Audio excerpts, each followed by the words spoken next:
In the world of Hollywood, we have countless different types of directors that are from very different walks of life. And one of these very different directors is Wes Anderson, and he's made countless different movies, has been nominated several times for Oscars, and honestly has always been a pinnacle in his own right. He's always put together movies that are just absolute spectacles. And that's no different when we're talking about the Phoenician Scheme. Now, quick little disclaimer, I am going to put up the spoiler warning up here.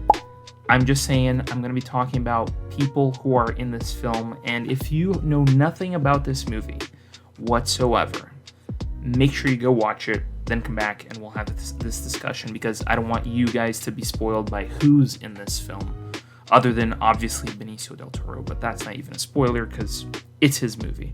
But nonetheless, just wanted to let you know, and that's why I put up the spoiler warning, but nonetheless, let's continue. So let's start off with the thing that I absolutely loved about this movie, and it's obviously the signature thing that Wes Anderson does best, and that is his visual cinematography that he puts on screen. I mean, absolutely amazing. This is a movie that you can tell was made with absolute precision when it comes to its cinematography. And obviously that is Wes Anderson's style. He loves to have everything geometrically, almost like down to the inch perfection. Like that's how I like to see his, cinematography. And you could literally take a specific frame of this film and make it into artwork. Like you could easily just screenshot it, print out a piece of this movie and put it up on a board, and it's gonna look beautiful because it's genuinely a beautiful looking film, and that is literally all that Wes Anderson does. Like he just has a beautiful way of telling stories through visuals alone, which is fantastic, and I just have all the praise in the world just for that fact. Now let's also talk about the person who this entire film revolves around, and that is Benicio del Toro. He is a revelation in this film. He's absolutely great. He plays the billionaire with like a scheme behind something. Like he plays that really well. Like he's got this mysterious essence about him. And Benicio del Toro plays this character, Zaza, really well. Really, really well. You have a certain kind of like surprise that like, oh, he's actually kind of mysterious, mischievous, all the kind of like secretive type words that you can possibly process in your brain. He's probably associated with that in some way, but he plays this role so well. And I honestly think that I would not be surprised if he is up for an Oscar just for this role alone, and he leads this movie with such grace and style and like class. Like there's just no other way to put it than he's just phenomenal in this film. Mia Threppleton, who plays his daughter in this movie, does really well. I mean, she plays like this nun, and he kind of tries to convince her to like not be a part of the nun's orders.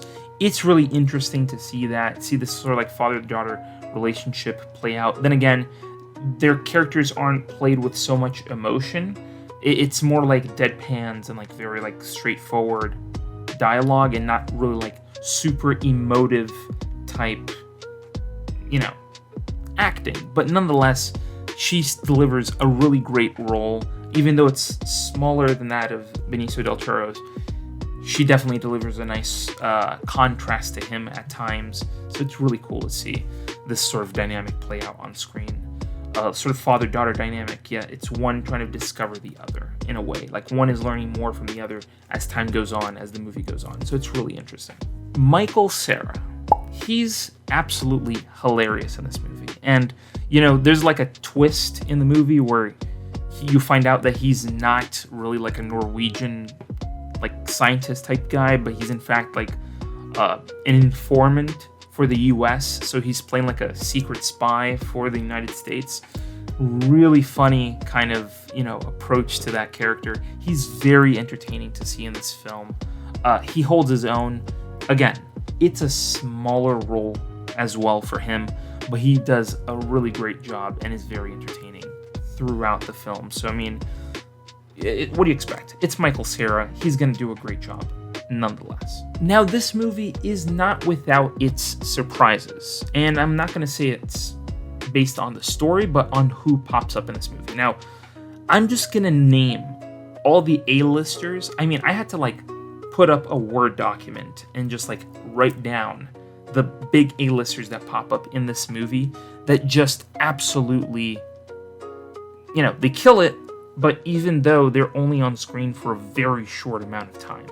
So I wrote these names down just so that you can get a sense of who's showing up in this movie, okay? Here we go. We got Willem Dafoe. We got Tom Hanks. Rupert Friend. Bryan Cranston. Riz Ahmed. Jeffrey Wright. Scarlett Johansson. Bill Murray. And Benedict Cumberbatch. I mean, holy cow. I mean, I'm at a loss for words here. You pick some of the biggest A-list stars. Wes Anderson chose some of the biggest A-list stars, which, by the way, I'm pretty sure they're great friends. Wes Anderson is great friends with all these people. So to him, it's a super easy thing. Hey, do you want to come do a movie? And they'll just say, heck yeah. Even though it's a tiny role. Everybody that I mentioned plays very tiny roles. They're not the main character of the story. They don't have a whole thing surrounding them, nothing. They play at most throughout this entire movie. Through the entire runtime, they probably play moments on the movie that are at most, if you were to add it all up, 5 minutes. That's as much screen time as most of these characters have, or the people in this movie that are these A-listers have on this movie.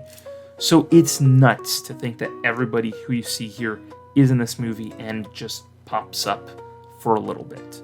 Mind-blowing, to say the least, but they all hold their own. They do a great job of playing their characters, and they're phenomenal in this film.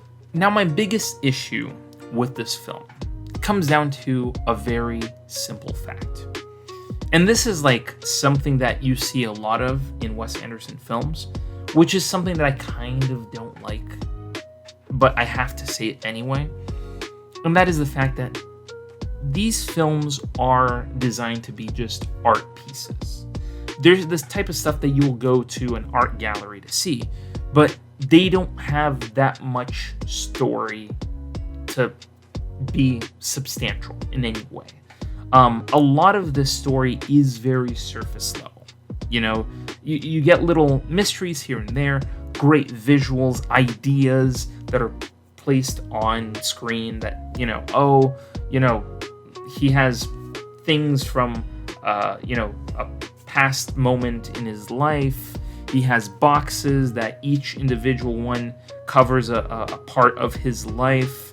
Then they have to deal with little, moments here and there with characters that are side characters that are kind of in an eccentric way, kind of trying to keep the story going. I get it. A lot of these characters are essentially MacGuffins. They're in and of themselves MacGuffins in some sort of way, where they are just little plot devices that are there to just keep the story going. Which is kind of sad because you expect Wes Anderson to do something grand with each individual character in a way, but in this case it wasn't all that powerful. But then again, I feel when you have all these people Tom Hanks and Benedict Cumberbatch and Scarlett Johansson, who are A-listers, and they're in a movie where Benicio del Toro is the main character, I feel they're trying to make it so that their appearance in the movie doesn't overshadow Benicio's performance. It's kind of weird. But then again, we're talking about Wes Anderson, and Wes Anderson is all about weird. That's his entire MO. So, I honestly, again, the story takes a bit of a backseat, but I feel the visuals kind of make up for it. And I feel that's kind of the rule when we're talking about Wes Anderson films. Like, you could literally turn off the audio, like mute the audio of your TV and just let the movie play, and you're gonna get kind of an understanding of what kind of story it's being told, but you're definitely gonna have a visual stimulated experience, a very visually stimulated experience. So I love it.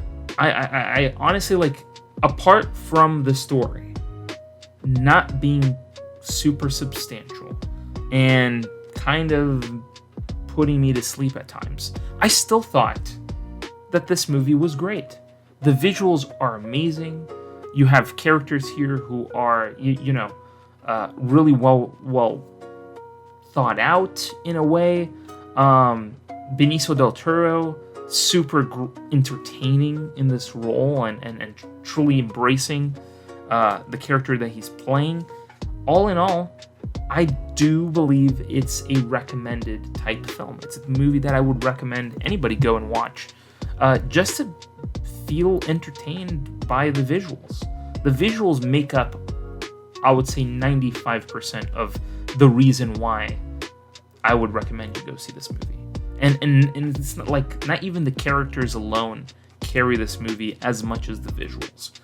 And I just love that. And Wes Anderson, again, makes an artwork for film. And I would not be surprised if this movie gets nominated for Oscars, whether it's set design or cinematography or maybe even editing. But honestly, I do think that this movie will definitely get an Oscar in some category, because Wes Anderson is just that kind of director. But like I say in most of my videos, these are just my opinions, what I think of the movie, what was going through my head as I was watching it. And I want to know what you thought when you watched this movie. Did you like it? Did you not like it? Is this the type of movie that you normally would watch? Are other Wes Anderson films up your alley and sort of like part of your cinematic interest? I don't know. I want to hear from you. And if you want to tell me all these things, you can go down in the comments and leave that there. And again, while you're down there, hit the subscribe button and hit the bell to be notified when new videos go live on this channel. And thank you so much for watching this video, and I will see you in the next video. Scrolling through YouTube, same old routine, then bam, movie savant, what a scene. Trivia bombshells dropping knowledge like rain. Forget the dishes, gotta watch it again. Movie buffs unite, savants to place. Subscribe and hit the bell, don't leave a trace. Next level knowledge keeps you in the loop. Savants got the scoop, ain't nothing to recoup.